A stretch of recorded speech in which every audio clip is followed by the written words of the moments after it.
About 18 years ago or so, my wife and I went to stay at a hotel in upstate New York called the Lake Placid Lodge. The weather was awful, blizzard conditions. It was super treacherous getting up there. At various points, we thought about turning around and going back, but we eventually managed to make our way there. We checked into the hotel and settled into our room. And because it was such a long trip and we hadn't stopped, I was very thirsty. So I called the front desk and I asked them if they happened to have any Coke. And they said, "Unfortunately, we don't have any Coke, Mr. Johnson. I apologize. Is there anything else I can get you?" And I said, "No, that's okay." And I went on with the rest of my day.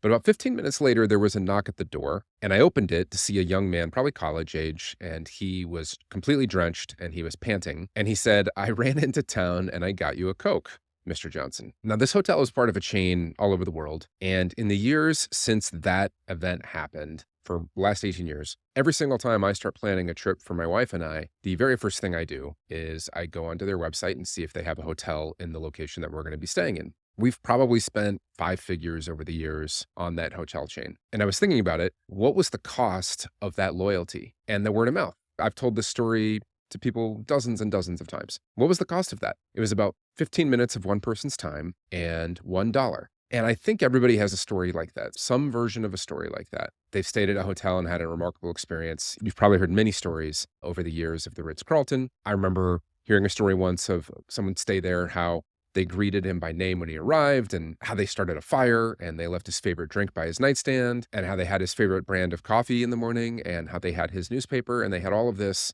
kind of dialed in to create this magical experience for him. And I believe that this is possible not just for hotels, although they're obviously masters at it. I believe anybody, any company can make a delightful experience like this as well. And I think that if you did, you'd create more customer loyalty, more word of mouth, stronger positioning, a more defensible competitive position. You probably acquire customers less expensively. You probably can raise your prices and increase your profitability and probably have a more engaged team as well. And I think you'd end up building a business that you'd be really proud of. And I thought a lot about this prior to starting my new firm. And I did some workshops on it during my 18-month sabbatical. And I called it the business script. And the way that I described it was a business script is a series of scenes that you intentionally create for your customer to delightfully solve their problems that are consistent with your values, that you can deliver repeatably and consistently to create a stronger connection with your customer. And I know that sounds like a mouthful, but there were four kind of key elements to this process. The first was that you are deliberately setting out to delightfully solve your customer's problems. Your customer is the main character of the story that they're living in. You are not. Your customer wants a few things. They have problems that need to be solved, which is why they reached out to you in the first place. And companies get this. I think the smart companies do. At least they try to make sure they're solving a legit problem. But they might be confused about what those problems are, or in a lot of cases, they think that they're solving the problem, but they're not, or solves it, but not really. And so in order for any business script to work, you'd have to make sure, first of all, that you're truly solving our customer's problem. And if you can't do that, then you're finished before you get started. But those are table stakes. That is not all a customer wants. They certainly want their problem solved, but they also need more than that. They also want stories that they can tell. And most of the time, the stories that they tell are about experiences that they had that surprised or delighted them. If you think about any time that you've had a great meal or seen a great movie or had a great experience or a great trip that you went on, you feel compelled to tell others about it. It's almost as if the experience isn't complete until you've shared it with others. And I don't think that there are many companies that try to do that second part. They might say that they care about customer satisfaction, but that is not the same thing as customer delight. They simply don't think about it. They haven't been trained to think about it. They've never been empowered to think about it. But there are some companies all over the world that do. And because they do, I think that they create much stronger relationships with their clients, a better work experience for their team, and stronger returns for the owner and the business. And so that's the first principle of this idea of a business script, is that you delightfully solve your customer's problem. The second piece of that puzzle is making sure that what you're doing is in alignment with your company's values. And I talk about this as the theme of the script. So great stories are about something. They point to something. All of the action, all of the dialogue is meant to point to something that is bigger than the story itself. And I think that company values at their best can be deep sources of meaning, both for your team and for your customer. They can convince someone to work at your company instead of somebody else's. They can convince your customer to buy with you instead of somebody else. I think that companies underrate their values as a marketing tool. I think that many of our products, many of our services are commodities, if we're being honest, and that values is one of the best ways to stand out. And even if your customer has difficulty stating clearly what those values are, I think that they can feel it. I think that they can tell a difference, but only if you live those values out. And sadly, I don't think most companies do a great job of this. Too often, they're something that they leave in a boardroom or a strategic planning session because they were told that they needed to. and they're written in a plaque maybe somewhere. Maybe they put it on a slide during employee onboarding, but otherwise they're not baked into the DNA of the organization. And in a weird way, the idea of a business script kind of solves for that because you are deliberately choosing to delightfully make your customers' problems because you are deliberately designing ways to delightfully solve your customers' problems and doing so in ways that are consistent with your values. You're creating a framework that allows your team members to follow and to live out your values on a day-to-day basis as a system. It is a way to make those values tangible to them and to your clients.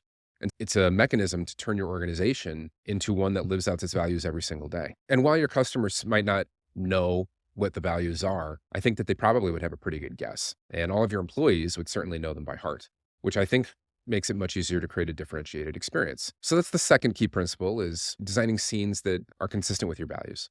The third is the intentional design of these scenes into your script. So there's two pieces to this. The first is a series of steps that your customer takes to solve their problem, right? All of the interactions that they have from beginning to end with your organization, you can think of it like the plot, right? You want to make sure that the plot makes sense and that there's no holes in it and that there's nothing extraneous and that the plot is taking the customer where they're wanting to go as the hero of the story. So the first step is actually defining what the plot is and what are those series of steps. The second is what I called the motif. And when you think about a movie that's really well done, they spend a lot of time thinking about the construction of that scene. So obviously the plot matters, but also the way the characters are dressed matters. The words that they use matter. The pacing matters. The structure of the events matter. The lighting and the color definitely matter. And so I think when you're designing scenes in your business script, you want to do the same thing. And again, you think about hotels are great at this. They look and feel a certain way on purpose. And I think you compare that to most banks or most company offices. You don't get the impression that a lot of thought and attention went into this. And it's a shame because I would argue that it is not more expensive to design a delightful setting than it is to design a crappy setting. It just takes thought, right? And so I think what this looks like is holding up the plot, holding up every touch point that your customer has with your business and looking at each individual one of those pieces and thinking of it like a scene and asking yourself, how can I make this scene more memorable? How can I inject surprise and delight? How can I adjust the setting to make them feel a certain way? And then the end state is that you have a series of scenes that are chained together, each of which is delightful, each of which helps the customer accomplish their goal, but does so in a way that's memorable and does so in a way that's consistent with your values. And so that's the third principle, is thinking about your customer journey as a series of scenes that you deliberately design. And then the last piece of that is making sure that they are repeatable. So if you've ever been to an improv show, you know that some shows are better than others. Sometimes the experience is totally incredible. Sometimes it's blah. And I don't think that this is because the success of the show depends on the team necessarily. I think it's because the show is derived from the insights usually of the audience. Like they ask the audience to shout stuff out.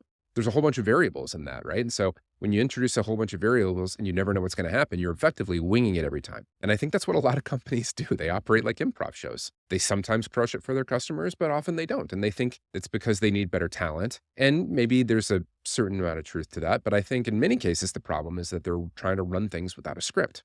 And when you don't have a script, it's hard to get your lines right. It's hard to design delightful scenes that you can reliably and consistently produce over and over again. And so that's the last piece, is once you've identified what those scenes are in the plot, you call them whatever you want to call them, standard operating procedures, but you write a script for how that scene is supposed to go. And you, like a play or a movie, you rehearse it, right? You design a cadence for reviewing it to help your team members make sure that they remember their lines if they get stuck. You design processes to think through, like, what happens if they go off script? Like, if the client decides to deviate from it, like, how do you adjust, right? And then I think over time, as you implement it, you're going to have a feedback loop with your team and with your customers. And so you can design a process for rewrites to your script, right? So how do you decide, once you've written the script, how do you decide when to adapt it? And so those are the 4 key principles. And I think that if you design your business around a series of scenes that are intentionally created to delight your customers while solving their key problems, and when you do so in a way that's consistent with your values, and when you document them in a script that makes it repeatable, that your team can consistently follow, your business is going to start to do some magical things. Your customers are going to start to buy from you more often. They're going to start to tell their friends. You're going to find that acquiring customers becomes easier and easier. You find that you can raise your rates and have your customers be happy about it. You're going to find your employees showing up at work more engaged. And you'll find that I think you'll get more meaning and purpose out of your work. So I'd strongly suggest that you find time with your team to start to look at your business this way. Write down who your customer is as the hero of the story. Write down what your values are. Write down the plot and all of the touch points that your customers have, and start to think about, maybe just start with one. Pick one scene and ask yourselves, how could I make this a delightful experience for my customer? And how can I do so repeatably?